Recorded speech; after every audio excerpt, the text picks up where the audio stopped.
A senior water economist has told a parliamentary inquiry the Murray-Darling Basin Authority needs to go back to the books in drafting a national water plan. Professor Mike Young says the Queensland floods are an example of how the authority's guide won't work efficiently.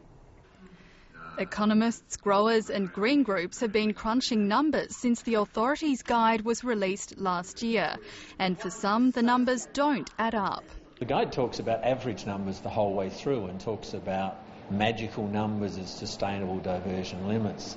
All of Australia can see now that in Queensland it's a summer rainfall driven system, in Victoria and southern New South Wales it's a winter rainfall system. You can't just add those numbers together.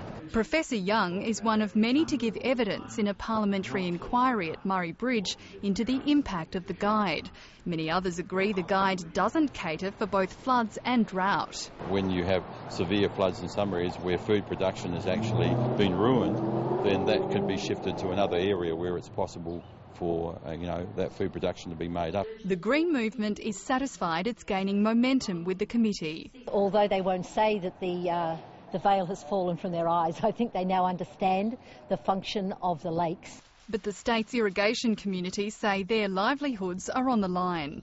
The current plan, if we were to lose 50% of the water, would be absolutely devastating, and we suspect we'd lose the critical mass. Even the committee's chairman is critical of the guide, saying it was poorly marketed and focused too much on drastic cuts to water entitlements.